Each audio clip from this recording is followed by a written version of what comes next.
This meeting is being recorded. Welcome everybody to this press event hosted by Kids in Car Safety and Advocates for Highway and Auto Safety. We're just going to wait for our attendee queue to load up, and we will be starting shortly.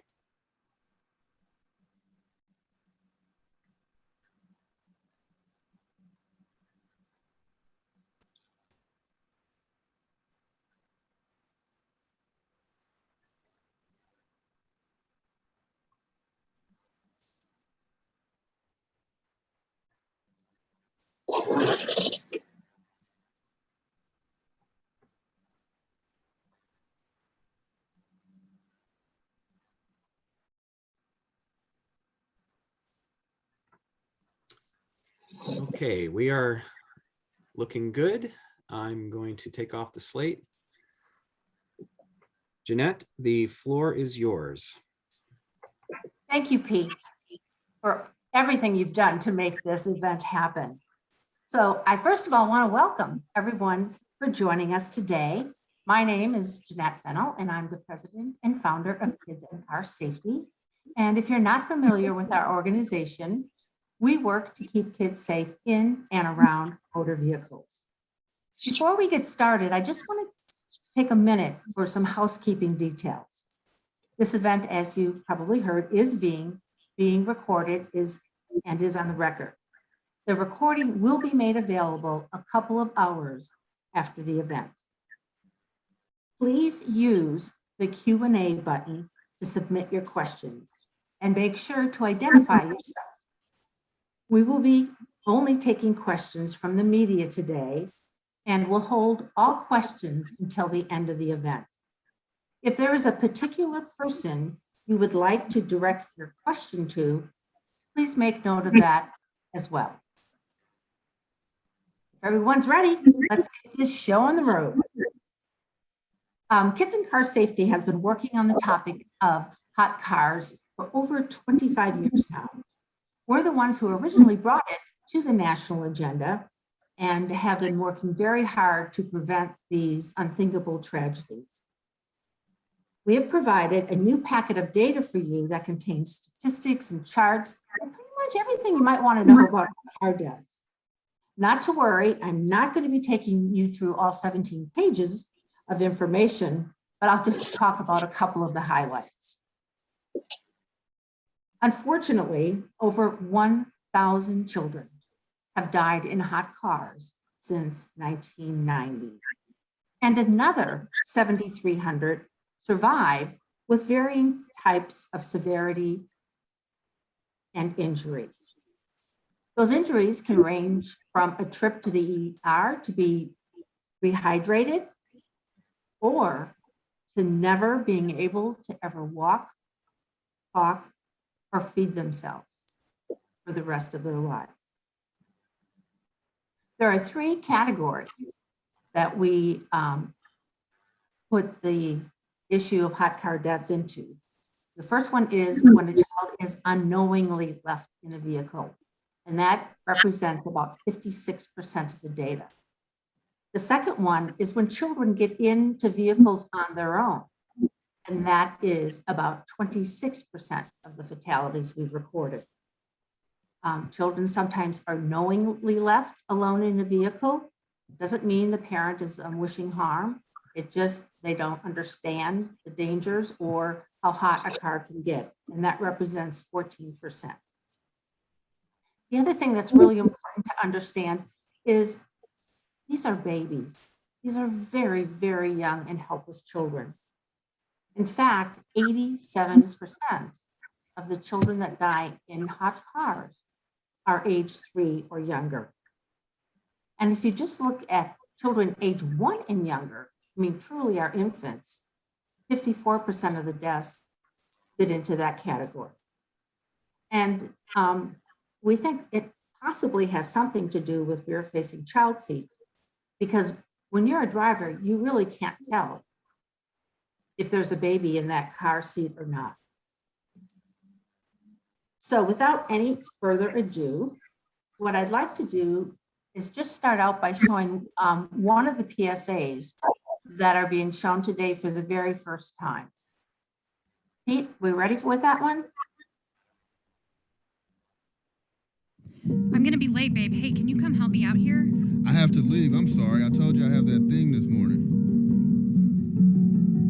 I can't find my phone. Okay, we're gonna be late. Have a good day. I love you. Oh my God, what are you doing?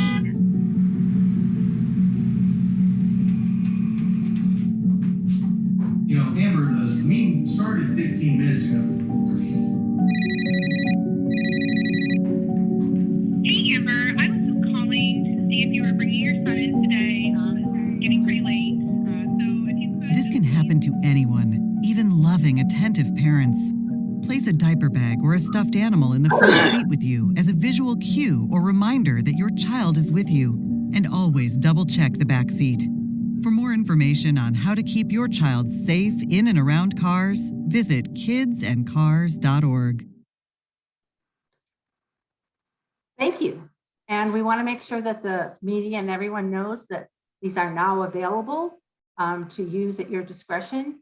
So I hope you saw that when things get busy, children can be forgotten. Now it is my extreme pleasure to be able to introduce to you this morning Dr. David Diamond. He's a professor of cognitive, neuro, and social division he's a professor there at the Department of Psychology at the University of South Florida and is an expert on neuroscience. He recently retired as a career scientist from the Department of Veterans Affairs after 30 years of service.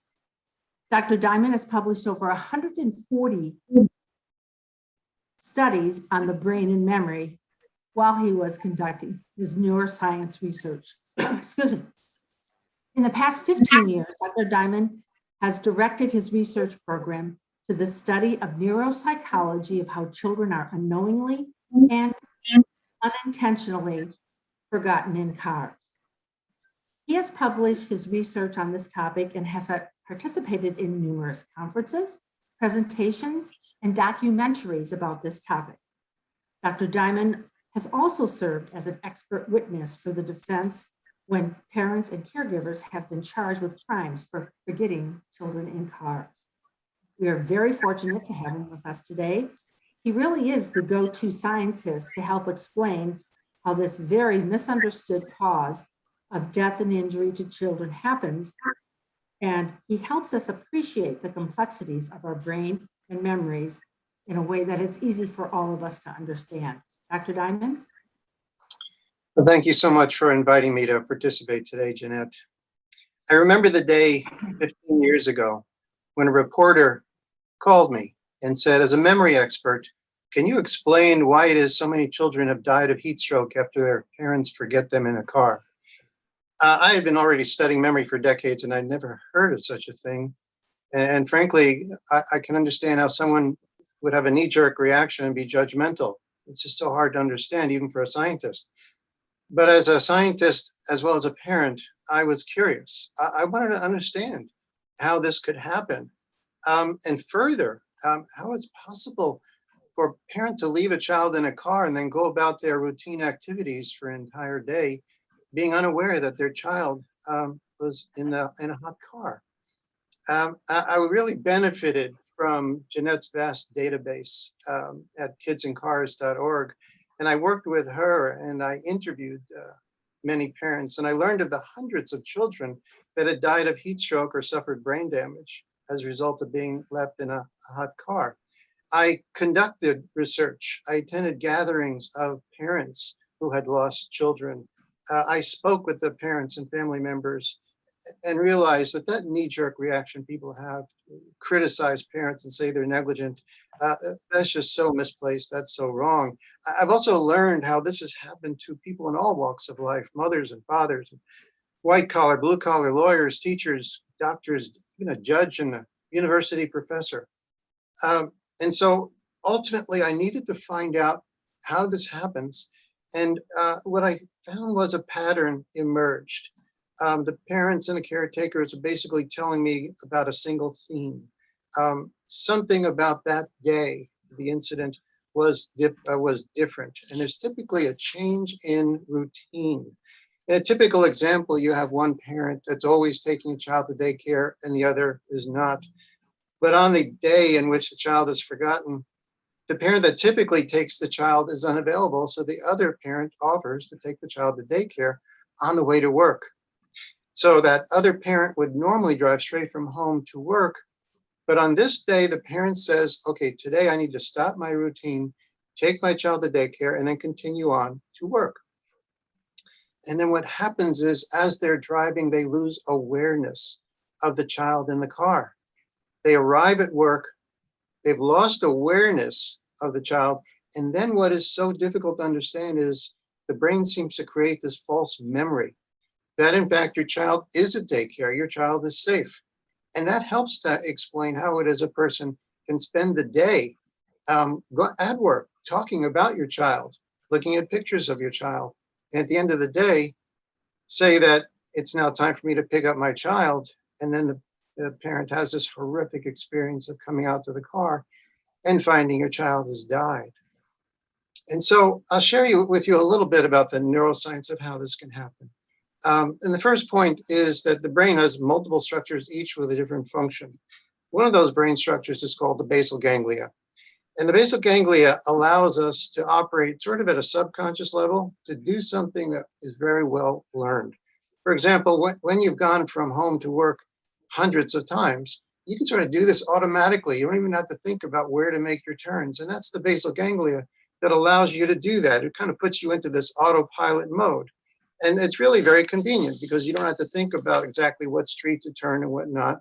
And so it is our autopilot system. There's another structure called the hippocampus, which has the opposite function. The hippocampus processes all the information. It tells us everything that's happened. It tells you what you had for breakfast, where you left your keys. And its job in this example is to remind you that your child is in the car today. It's to remind you to stop your regular route and bring your child to daycare. So you can understand the hippocampus and the basal ganglia actually compete against each other. Basal ganglia wants to get you from point A to point B. The hippocampus wants to interrupt that drive and take the child to daycare. Well, what has happened in all these cases is that the basal ganglia wins out. It actually suppresses the hippocampus. It takes you on that regular route and you lose awareness of the sleeping child out of your view. The driver passes the daycare having lost awareness of the plan to stop the route. Driver arrives at work and then exits the car, goes to work with the false memory, actually, that the child is now at daycare. This is a bit of a neuroscientist's perspective. I'd like to share with you the response I received from my 12-year-old granddaughter when I told her about this. We talked about this last night. I shared with her about multiple brain memory systems and how stress and sleep deprivation can interfere with our memory. And when the parent or caretaker arrives at work, that person has lost awareness of the plan to bring the child to daycare. I thought this was quite scholarly and impressive. And so she would understand, but she said to me, but I still don't understand. How can a parent forget a child in a car? So I went further and I talked about how there are catastrophic memory failures, such as firefighters that leave an oven on and the firehouse burns down, police officers that forget their guns in public bathrooms. So there are catastrophic memory errors all involve this basal ganglia hippocampal interaction. In the end, though, she said, I still don't get it. How can a parent forget a child in a car?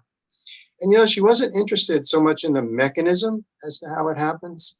It's just so hard for her to understand that it can happen, how any parent can forget a child in a car. And this is the problem that I believe we are faced with the general population. It's not that people so much want to understand the mechanism, the neuroscience of how it happens. It's just that people say it shouldn't happen and it could never happen to me. The vast majority of people say this would happen to someone else. This is something that will not happen to me. And I'll share with you that no one basically knows more about this phenomenon, frankly, than I do, and no one's more worried about it than I am. And it happened to me about a decade ago. I was driving with my wife and my grandchild was sleeping in the back. We arrived at our destination. I was out of the car, ready to go to the store. And my wife said to me, are you forgetting something? And I had no idea what she was talking about. And she said, the baby. And it was at that moment that I was just struck, and I realized, had my wife not been with me, we would potentially be talking about me as one of those people that had left the child in a car. So while it is very good to have the science to explain how this tragedy occurs, I think it's more important to do something about it. We have the technology to shut off our headlights because our memory can fail and we have a dead battery. We have to apply that same kind of technology to build into cars, to provide a reminder to parents of the presence of their child in a car after they have exited the car. We have to understand that our brain is a magnificent machine, but it is terribly flawed. And that flaw can lead to catastrophes, such as children that are left in cars that ultimately are damaged, injured, or die. So parents and caretakers, through no fault of their own, lose awareness of the presence of their child in the car, which has resulted in avoidable tragedies. The reason why this is avoidable is because we must have technology in our cars to detect that a child is in the car and alert us to the child's presence before a tragedy occurs. Thank you. Thank you very much, Dr. Diamond. And I think that is an important message we all need to take away, is it is through no fault of their own. In most of these cases, the children are left alone in the vehicle. We appreciate your comments. We also will let you know there are 2 published papers on our website, on our heat stroke page, that Dr. Diamond has authored. Now I would like to welcome Congresswoman Jan Schakowsky of Illinois. Throughout her 2 decades, she's been making a real difference in the halls of Congress. Yeah, 2 decades, that's since 1998. Or sometimes we refer to her being in her 12th term. So she's there and doing great work. She has championed so many legislative achievements that are saving lives and preventing injuries on our nation's roads and highways every day for the well-being of our families. She brings tremendous expertise and prowess to her role as chair of the extremely important U.S. House Energy and Commerce Subcommittee on Consumer Protection and Commerce. She plays a vital role in promoting critical safety advances, including those that were enacted as part of the bipartisan infrastructure bill. Yet her compassion for the victims of vehicle-related incidents is second to none.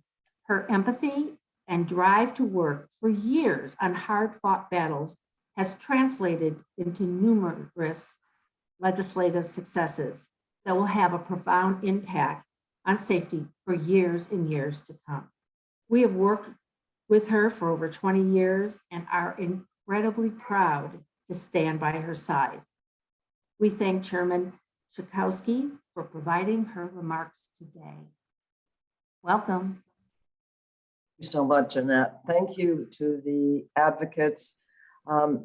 What could be more important in our country and our culture and families than protecting our children?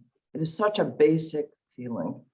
And yet, as Jeanette pointed out, we have seen over the last decade, a little bit more since 1990, 1,000 children who have died in hot cars. I've thought about it for a long time. This is completely preventable. You know, our children are exposed to many different hazards, some that we can't avoid, illnesses, etc. But this is something we can do something about. And so we are going to be talking about solutions right now. I want to thank the parents over the years. And let's see, it's Dakisha, a mom who is here today, who, by the way, was not a parent who forgot about her child, but a different situation you'll hear about, who have the courage to come forward and tell the story, the tragic story about their child dying in a car so that they can help prevent this from happening. think about all the bells and whistles that we have in our cars, all the information that we get, especially, you know, in the more expensive cars, and, you know, that tell us all kinds of things that's going on and that may go on in our cars. We are talking about inexpensive devices that can absolutely tell us that a child, that something is in the back seat. Well, fortunately, we have been able to make some progress in legislation that passed as part of the infrastructure bill that President Biden signed into law. So this makes historic progress. And this includes a mandate for the National Highway Traffic Safety Administration to make a rule so that the drivers are alerted to check the rear seat after turning off the car. Now, of course, what we really want, and I hope we can still get it, and get NHTSA, that's the National Highway Traffic Safety Administration, to require that it be on a sensor in the back that tells us that a child is there. And I am really urging NHTSA to go quickly in getting this passed. There is just no reason why we have to suffer another one of these tragedies. We are working hard. This bill is part of a package of auto safety legislation that got put into the infrastructure bill, but I can't think of anything more important than saving lives of children. And that's what this legislation is about. That's what these advocates have been working on for years. This is what the parents have been telling us about. And this is what Dr. Diamond has told us can happen. And I want to thank him also for sharing your situation, telling us that even you, the expert, may have lost track of your grandchild in the backseat. It happens to loving parents, to responsible adults. So we can end this, and let's get NHTSA to move quickly to get this in place. And with that, I yield back. Thank you, Representative Schakowsky. I love that you said you'll yield back, because you sounded very formal, like you're at a hearing in Congress. So we really appreciate your time, because we know how busy and how many ways and directions you're being pulled. So thank you. Now it is my great pleasure to introduce Senator Richard Blumenthal from Connecticut. Senator Blumenthal has been an impassioned champion for consumer safety and has worked tirelessly to make our vehicles and roadways safer. He exercises strong oversight of the U.S. Department of Transportation and has held the auto industry accountable for deadly defects and dangerous cover-ups. As chair of the U.S. Senate Commerce, Science and Transportation Subcommittee on Consumer Protection and Product Safety and Data Security, he holds jurisdiction over auto and highway safety. Senator Blumenthal has accumulated numerous legislative accomplishments that are helping to save lives today. We are particularly thankful for all his hard work to ensure that children do not lose their lives in hot cars. After a young Connecticut couple lost their son due to a simple memory glitch, he has been out front working to make sure we end these tragedies. We strongly agree with him that every human being has this right to life, and no child should be taken just because of a simple human lapse in memory. We are extremely thankful that the senator was able to join us today. Senator Blumenthal. Thank you so much, Jeanette, and thank you to Jeanette Fennell and Kids in Car Safety. All of you have worked so hard on this cause. Amber Collins, Kathy Chase, and a special thanks to Dekeisha Pryor for sharing your story, because it is those individual stories that really impel and compel us to action. We can talk in abstracts and generalities till we're blue in the face, but the story of an individual parent who's lost a child or almost lost a child is what in the end makes all the difference. We have made a difference in adopting the Hot Cars Act, in part in the Infrastructure Investment and Jobs Act. Good news there. But these provisions in statute, words on a page, will make no difference unless they are enforced and implemented. They'll be dead letter unless the federal government insists that car manufacturers install those alert systems. And the rulemaking that's required ought to proceed expeditiously, swiftly, promptly. We are going to push for it on the part of the Department of Transportation. Second, beyond just alerts, we need detection. Arguably, the authority to require detection systems is contained in the present statute, but maybe not. And we need to go further, continue the momentum, and take next steps in car safety.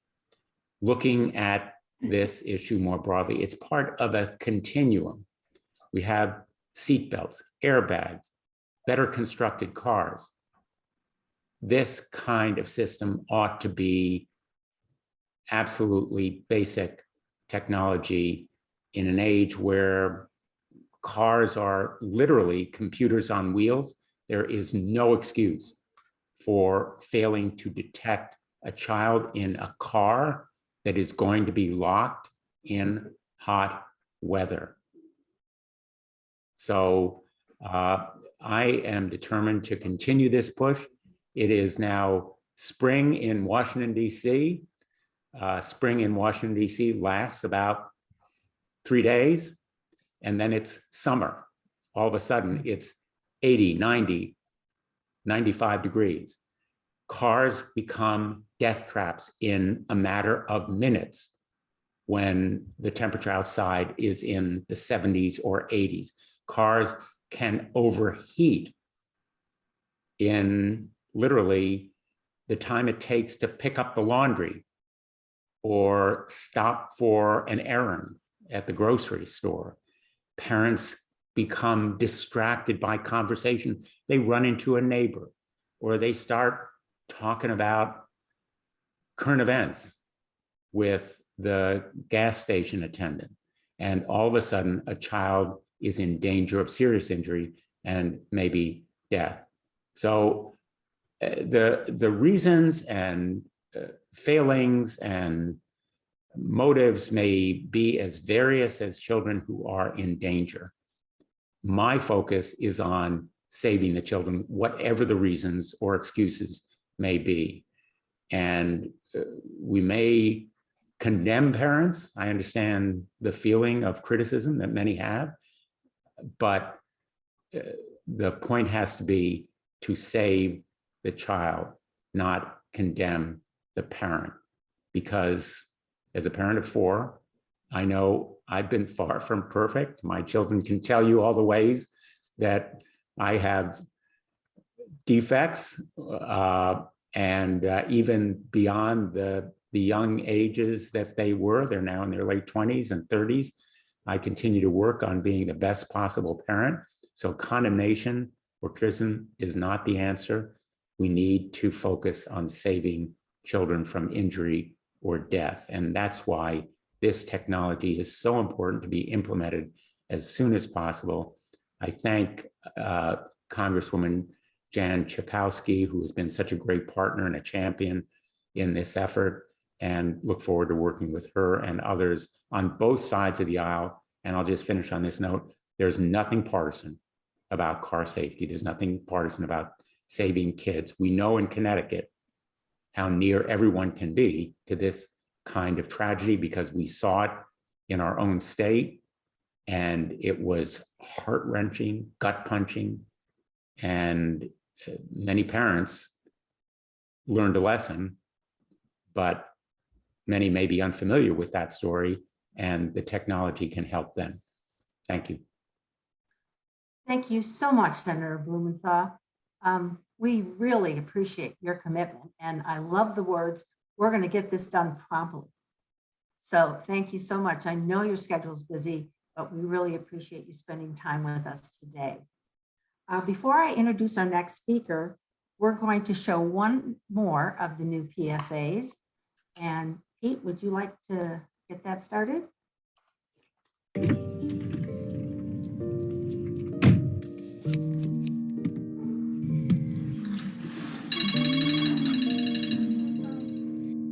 Good morning, sunshine.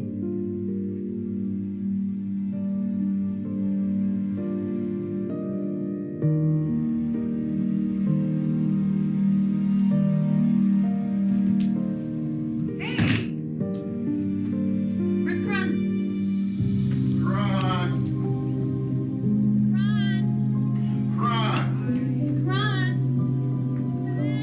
Child-proof home doors so children cannot get out of the house on their own. Keep car keys out of reach. If child is missing, immediately check inside all cars. 68% of children who get into cars on their own and die from heat are little boys. For more information on how to keep your child safe in and around cars, visit kidsandcars.org. I'm going to be late. Thanks, Pete. That does show a very familiar scenario when children get into vehicles on their own. So we want to make sure that people understand that. And also the current language that was passed in the infrastructure bill does not cover that particular aspect. But if we can get the detection technology in our vehicles, it will. So now it's with a great deal of honor, I am going to introduce our next guest, who is Catherine Chase from Advocates for Auto and Highway Safety. She is their president, and she plays a critical role in advancing occupant protection, impaired driving, teen driving, distracted driving, motor vehicle and commercial motor vehicle safety, and automated driving system safety. She is frequently invited to speak before Congress, state legislatures, and national conferences, and was selected by CQ Roll Call as one of the 17 people to watch in 2019.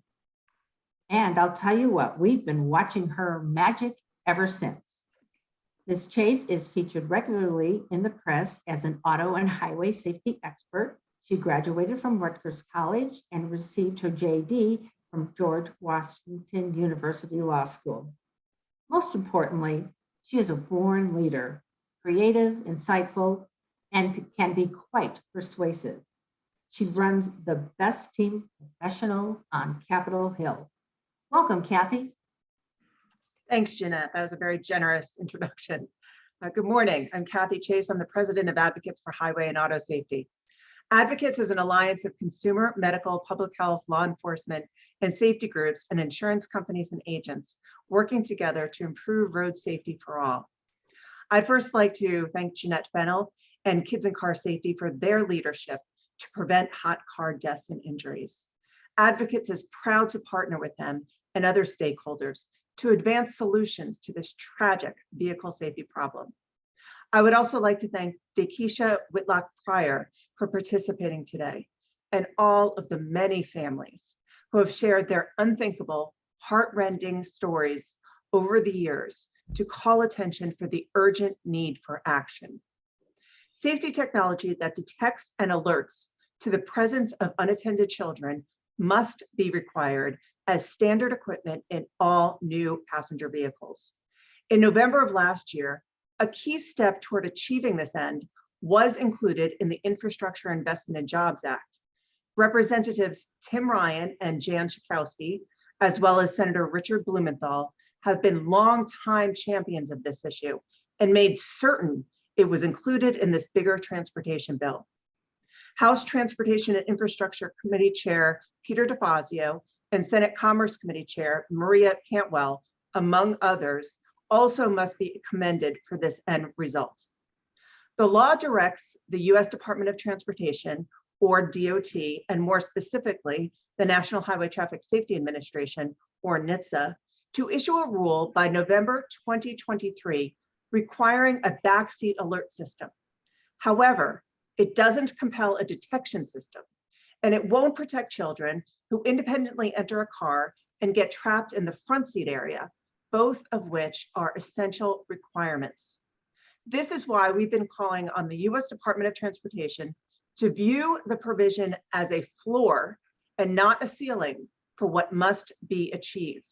The U.S. DOT has the authority to exceed the congressional mandate. Absent requiring that new cars be equipped with a system to detect occupants in the whole passenger compartment, children will continue to be imperiled and families will be left with a false sense of security. Before I conclude, I just want to point out a stark comparison of auto industry priorities. While they've spent billions of dollars in the race to develop and produce autonomous vehicles or driverless cars, a technology with still unproven safety benefits, the industry, with limited exceptions, has not put a relatively simple, inexpensive, and already available technology into new cars to prevent children from dying or suffering long-term devastating injuries from being trapped in hot cars. We are holding this event today because Sunday, May 1st, is National Heat Stroke Prevention Day. While this day is important for calling attention to this public health problem, this day will come and go, and awareness alone does not offer a comprehensive solution. With more than 1,000 children having died in hot car incidents since 1990, we cannot afford to delay or dilute this life-saving measure. Thank you again to Jeanette and her team at Kids and Car Safety, to Congresswoman Jan Schakowsky, and to Senator Blumenthal for joining us today. Thanks, Jeanette. Thank you, Kathy. And thanks to everybody at Advocates for all of the hard work you're doing on making sure that this happens, and for being such a special part of the event today. Now I would like to introduce someone else from our staff. Her name is Amber Rollins, and she is the Director for Kids and Car Safety. She's also a graduate of the University of Kansas. And I know she makes me say, go Jayhawks, okay? But she has a bachelor's degree in social welfare. Amber has a deep-rooted desire for helping others, and it started at an early age. She has been a provider and steadfast advocate for the disabled in many different arenas, inspired by her sister. Ms. Rollins is also very passionate about animal protection and welfare. Ms. Rollins' career in injury prevention began with Kids and Car Safety in 2005. She manages national public safety campaigns, major projects, develops strategic partnerships, coordinates national family advocate program, volunteer network. She does it all. And as well as make sure the important data that we collect in non-traffic accidents is maintained and updated every day. Okay, so in other words, she does it all. And in case you hadn't noticed, she is also the star of the PSAs we have introduced today. Amber? Thank you, Jeanette. I'm really very honored to be sharing the SESJA's story today. I'm going to try to get through this without crying. This is, a hard thing to share, but I'm really just truly honored to be able to do it. So this is a statement from Tyler SESJA, father of Thomas SESJA. On June 14th, 2021, I was preparing for a busy day, which would include a stressful 3-year audit at work. Normally, I took both of my boys to daycare before heading to work. That day, I only had my youngest son, Thomas. I put him in the car seat behind the driver's seat instead of on the other side where I normally buckled him in. Thomas never made a sound that morning, and he would oftentimes sleep on our drives to the babysitter. I shuffled off to work where I gave the morning safety moment presentation to our crew. Ironically, the topic that morning was on the importance of working in teams during the hot summer months and identifying early signs of heat exhaustion. I completed the big 3-year audit and took the auditor to lunch at a local restaurant in my pickup truck. After lunch, we returned to the office again in my truck without either myself or the auditor looking in the back seat.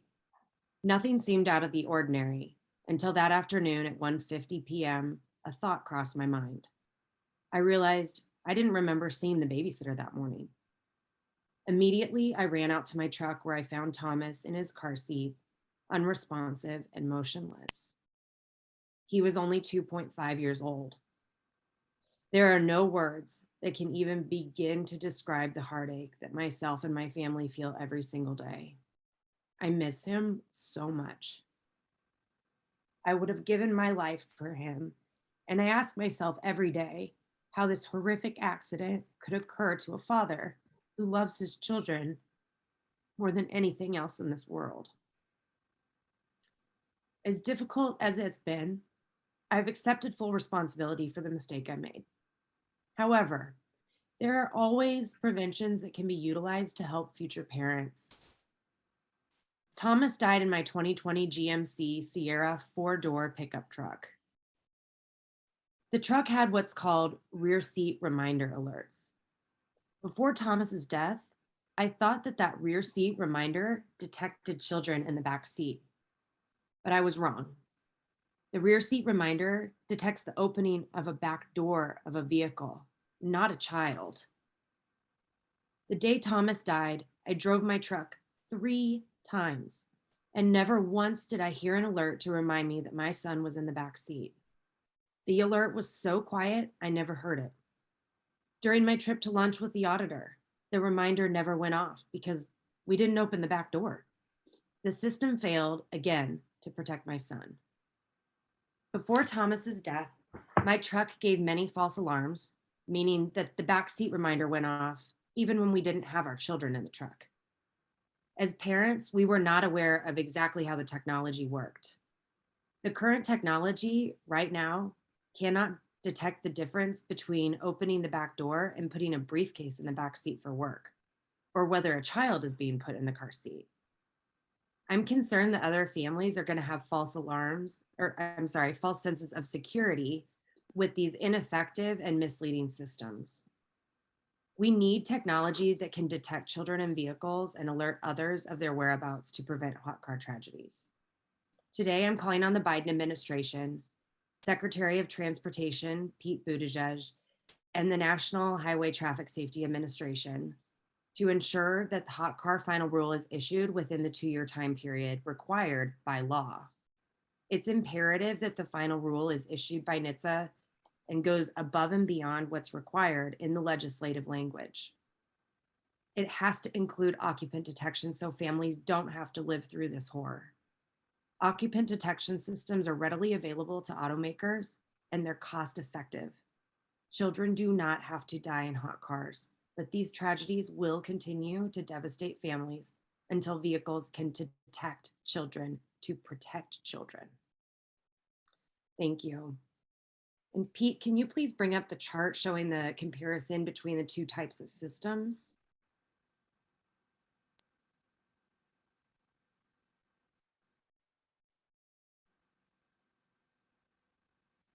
We wanted to add this chart to this presentation because there is a lot of confusion about the different type of technologies that are currently available. And the left column with all the green checks in it are the things that we want that will detect the presence of the child. The provision in the infrastructure bill, as well as what the automakers have agreed to install, is in the right-hand column with all the exits. So, just to pick out a few, we have this in our packet for you, but it's really important to understand these differences because just like Thomas's dad, he didn't know that this wasn't going to detect him if he was left alone in a vehicle. We want to make sure that when children get in on their own, they will be detected. We don't want to have this false sense of security that children are being kept safe when they're not. And we get many calls into our office every day congratulating us or telling us about this new car they purchased, but it doesn't have the detection technology installed. So please take a close look at that, because we're really relying on the media and others to help us get out this message. It couldn't be more important. It couldn't be more timely. And we hope we'll see a lot of information about this between now and May 1st and for the rest of the summer. So again, thank you, Amber. I know that was a very difficult story to read. It was very new to the parents, and we want to thank them for letting us share their story. So next, I would like to introduce Keisha Whitlick Pryor. She is with us live today, and she has a very, very important message. She also has worked tirelessly to make sure no children die in hot cars. She simply wants you to listen to her message. She is here for one reason, and one reason only. She does not want another family to have to go through the pain and grief her family will continue to experience for the rest of their lives. All the work she does will not bring back her precious little RJ. As painful as it is for her to tell her story, it's selfless work of a mother, and she wants some immediate action. Man. It's time to stop stalling and start installing. Tragically, today would have been RJ's 7th birthday. Welcome, Daikisha. Thank you. I really appreciate you all. Thank you. Thank you. Well, I'm going to share this tragic information with you and what our needs are. On April 28, 2015, we became the proud parents of Raymond Darnell Pryor Jr., better known to us as RJ, and you all too now. He was my love bug, and he was actually my firstborn child. He was his dad's little man, and he was Raymond's first son, his junior. RJ was also an amazing gift from God. I was told early on in my life that I wouldn't be able to conceive nor carry a baby to full term. So he was clearly a miracle and a blessing to us. But instead of celebrating his 7th birthday today, we're here advocating for an occupant detection system in all new cars. This technology existed when RJ died. It just wasn't in the daycare vehicle that he was in on that day when he passed away. On July 19, 2018, RJ was found near the back of the van lifeless. His daycare provider left him in the van the day that he died, and he also died of a heat stroke. RJ's daycare driver actually walked around the bus. And I'll say something else. The kids on the bus said, to the daycare workers, told the driver, told the chaperone, told the teacher, kids, RJ's on the bus sleeping. He said RJ. So when the bus driver did go back on the bus, it was a sleeping child that had to be closer to the front of the bus. That wasn't in any restraints at all, of course. And he picked him up and brought him in the daycare. And then he came back into the bus. And he didn't walk the bus because, of course, RJ was still there sleeping near the back of the bus at 3 years old. He actually got out of that bus, back in that bus, drove that bus around, parked it. Then he walked around the bus, opened the back door, and he disarmed the system that was put in place, that was supposed to be put in place to help, save RJ's life on that day. It was there to ensure that the driver checked to make sure all the children had gotten off. That's what that system was there for. And it alone wasn't enough to save my son's life, though. We need occupant detection to prevent high car tragedies. If RJ's daycare vehicle had occupant detection, I will be gearing up today to celebrate his birthday today. Right now, I'll be preparing.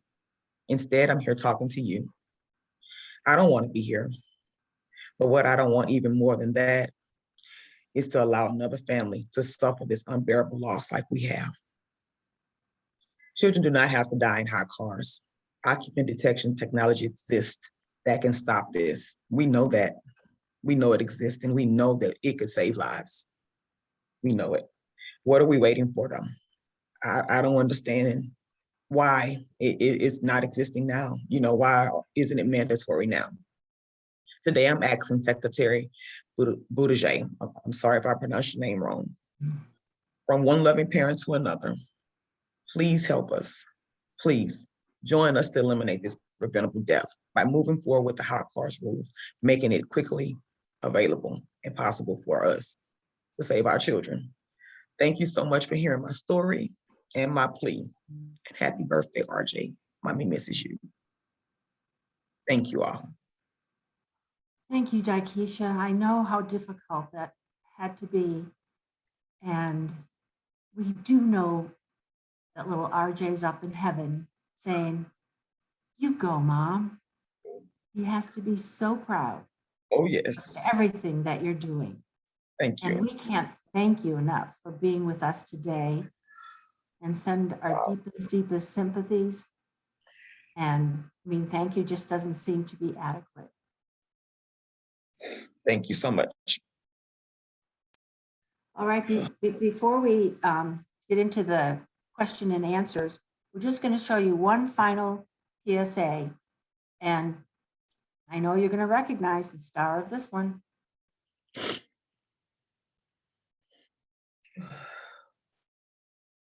Hi, my name is Amber Rollins with Kids in Car Safety. May 1st is National Heat Stroke Prevention Day, and we want to share with you some safety tips about what to do if you see a child alone in a vehicle. First, you want to call 911 immediately. You have no idea how long that child's been in the vehicle, and just 1 minute can be the difference between severe brain damage or even death for a child trapped in a hot car. If the child appears to be in distress, you need to get them out immediately. Check to see if the car is unlocked, and if it's not, break the window to get them out. So remove the child from the vehicle, take them into the air conditioning, the shade, use wet rags to cool them, ice packs, whatever you can find. It's so important to bring their body temperature down immediately. Every year, at least 38 children die in hot cars, but this doesn't have to happen. If you see something, do something. You could be the difference between life or death for a child. And please visit kidsandcars.org for more information on how to keep children safe in and around vehicles. I don't know how we can twice say thank you to Amber, because she's live and she's on tape. But she also, because she does everything, has been pulling together any questions that we have from the media. Amber, is there anything that you'd like to share with us? Yes. So first, I just want to say thank you to Daikisha. You are so brave. And I just, from one mom to another, I don't know how you do it. Thank you. Yeah. So we do have a couple questions. The first one is from Alan, I'm going to say this wrong, Kozala from KENS 5 in San Antonio.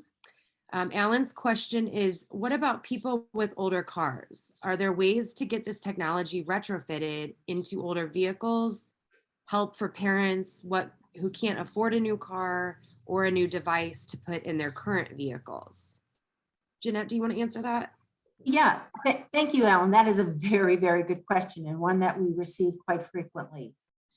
Part of the bill that was passed does require the National Highway Traffic Safety Administration to do a study on different aftermarket technologies that are available. And then after the study is completed, to make it available to the public so they can let them know if things work as they've promised, and maybe what are the top 5 or 10 things that parents could be very satisfied with based on the performance. So they are looking at that. We hope that, again, they finish that study as quickly as possible. But in the meantime, we do have to make sure we promote and keep putting out these safety messages.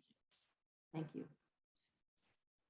Alan had a follow-up question as well. He said, also, how can people be sure that they have the right kind of detection system? Well, once the rule is issued, it will require car makers to put in technology that actually will work. And, once that regulation is put in place, it will be standard in all vehicles. So we're kind of in this interim period between not having the detection in our vehicles and not having the study from NHTSA being completed. So hopefully, as Senator Blumenthal said, we need to get this finalized properly. Amber, if I could add on to what Jeanette said, would that be all right? Yeah, please do. Okay. What Jeanette said, of course, is correct. I just wanted to extrapolate a bit. So the Department of Transportation, or the agency within it, the National Highway Traffic Safety Administration, known as NHTSA, has experts who issue minimum performance standards for numerous safety technologies in cars.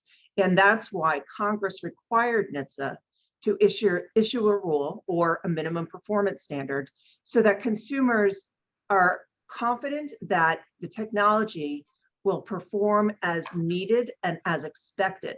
So we have the experts at the federal government who will be working on this. And as the law requires them to do so within 2 years, it's a short timeline, but the technology already exists. We have seen it. We have done numerous demonstrations of different technology manufacturers on Capitol Hill and other places. So this is not something that we have to wait for it to be created. It's already been created, and we need to get it in cars. So that's why one of the many reasons we're having this event today, to call on Secretary Buttigieg and his team to get this rule issued as quickly as possible. Thank you. Yep. One more question is from Pilar Pedraza. Again, I'm sorry if I'm mispronouncing that. The question is, are there any vehicles out there today that do have the occupant detection technology in them? Yes, there are. Both Kia and Hyundai have several of their vehicles with this type of technology installed. So our hats are off to them. These are very good cars, but they're not overly expensive either. So it shows that you are able to add this technology and not have to bring your prices up. In fact, this whole system can be installed and ready to go for under $50. Unbelievable. It's a small price to pay for a child's life. We've got a follow-up question from Pilar, and she is with KAKE TV in Wichita, Kansas. Demonstrations of this technology. Are there any existing videos of those demos available? There are, and if you want to contact us offline, we will take you directly to the demonstrations of how this wonderful technology works. So we really want the entire auto industry to get started on occupant detection systems in all vehicles. Children do not have to die this way. I'm sorry we went a little bit long, but we will be available and everyone on this call to answer any questions on a one-to-one basis. Oh, looks like Amber just is signaling. One more question from Allison Werner. What can the general public do today to help this enormous cause? And Allison is from Texas. She is from Texas. Well, again, thank you for that question. Again, we have the PSAs. Please make sure those get out. We have safety tips. There's so many things we need, to get out there, but also to really make sure that people understand this can happen to you. The biggest mistake anyone can ever make is to think it can't happen to you. Then you won't put any safety measures in place. We do know of a fatality that has happened this year already, and it happened in Texas. We're working with the family and, at some point we might be able to provide that information, but it's all confidential right now. So it's never if, unfortunately, it's always a matter of when. So thank you for taking your time and Jeanette, can I interest. add something before you conclude to that, Sure. to your answer? I would encourage people to contact Secretary Pete Buttigieg and tell him that it's overdue to get this hot cars technology into cars. He works for the taxpayers. He works for the Biden administration, and he needs to be held accountable. He's very safety focused, as evidenced by numerous comments that he has made. But we need to get this rule issued. So I'd encourage everyone watching today to contact Secretary Buttigieg and tell him to move quickly on the hot cars rule. Thank you. Again, thank you, Kathy. And as a father of twins, we hope Secretary Buttigieg knows how your brain functions when you don't have any sleep all night. So with that, we'll wrap it up. Again, thank you to everyone, and especially our friends at Advocates for being such great partners in having this event this morning. Take care. Bye-bye. Thank you all.